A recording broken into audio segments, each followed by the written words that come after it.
আসসালামু আলাইকুম ভিউয়ার্স, আমি মুর্শিদ হাসান। আশা করি সবাই সুস্থ নিরাপদ আছেন। একটা ভাইয়া আমাকে জিজ্ঞাসা করলো, আচ্ছা ভাইয়া, ফোনের উপরে ছোট ছোট গ্রিন ডট বা ব্লু ডট এগুলো কি?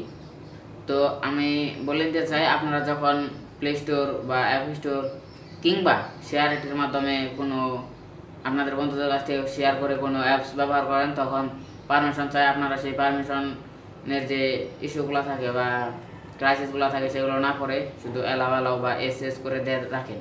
তো সেক্ষেত্রে কী হয়, কিছু হ্যাকার দল বা হ্যাকার গ্রুপ বা অ্যাপস আছে, থার্ড পার্টি অ্যাপস বা ওয়েবসাইট, সেগুলো আপনাদের ক্যামেরা বা মাইক্রোফোন ব্যবহার করে, ব্যবহার করে আপনাদের তথ্যগুলো নিতে পারে, কিংবা স্ক্রিন রেকর্ডার করে আপনাদের ফোনের বিভিন্ন ফাইল ডকুমেন্টস কিংবা কোনো কিছু নিয়ে কোনো ফাইল ডকুমেন্টস নিয়ে নেয়, এবং মাইক্রোফোন ব্যবহার করে বিভিন্ন কথাবার্তা বা কোনো অডিও তারা নিয়ে নেয়।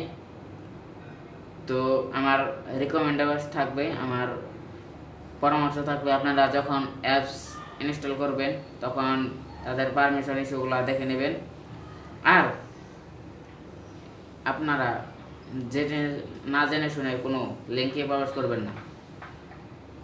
আর এগুলো যদি আমি আপনাদের দেখাই, যখন আমি ক্যামেরা ওপেন করলাম তো দেখেন গ্রিন ডট দেখাইতেছি। তো আমি যদি একটু স্ক্রল করে শাটার বাটনটা টান দেই তো দেখেন এই যে এই জায়গায় ক্যামেরা আইকন অ্যাক্সেস দেখাইতেছি। আর তাছাড়া আপনারা যদি কোনো জিনিস রেকর্ড করেন বা রেকর্ডের অপশনে যান বা মাইক্রোফোন ব্যবহার হয়, কিংবা আপনাদের সবচেয়ে বুঝতে সুবিধা হবে হোয়াটসঅ্যাপে যদি চলে যান, হোয়াটসঅ্যাপে ভিডিও কল দিলে দেখবেন গ্রিন ডট দেখাইতেছে, অনেকের ডায়ে ইয়েলো দেখাইতে পারে বা ব্লু দেখাইতে পারে। তো দেখায়, তো তখন শাটার বাটনটা দেবেন, তো দেখবেন ভিডিও কল দিলে ক্যামেরা আইকন এবং অডিও কল দিলে মাইক্রোফোন আইকন দেখায়। আর ভিডিও কল দিলে তার সাথে ক্যামেরা আইকনের সাথে মাইক্রোফোন আইকন দেখাতে পারে। তো বেশিরভাগ ফোনেই শুধু ভিডিও কল দিলে ক্যামেরা আইকনই দেখায়।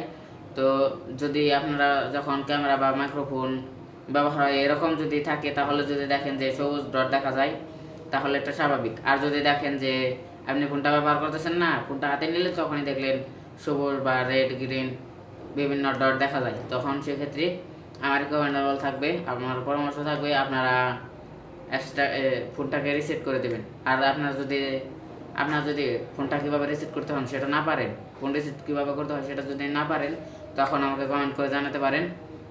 আপনাদের কমেন্ট যদি আমি পাই তাহলে আমাকে জানাতে পারেন, আমি আপনাদের সেটা দেখে, তো আপনাদের কমেন্টে দেখে আমি ভিডিও করতে চাই। আপনারা যদি কীভাবে ফোন রিসেট করতে হয় সেটা যদি না জানেন তাহলে আমাকে কমেন্ট করতে পারেন, আমি কীভাবে ফোন রিসেট করতে হয় সেটা নিয়ে একটা ভিডিও দেবো। তো ভিডিওটি কেমন লাগলো সবাই কমেন্টে জানাবেন।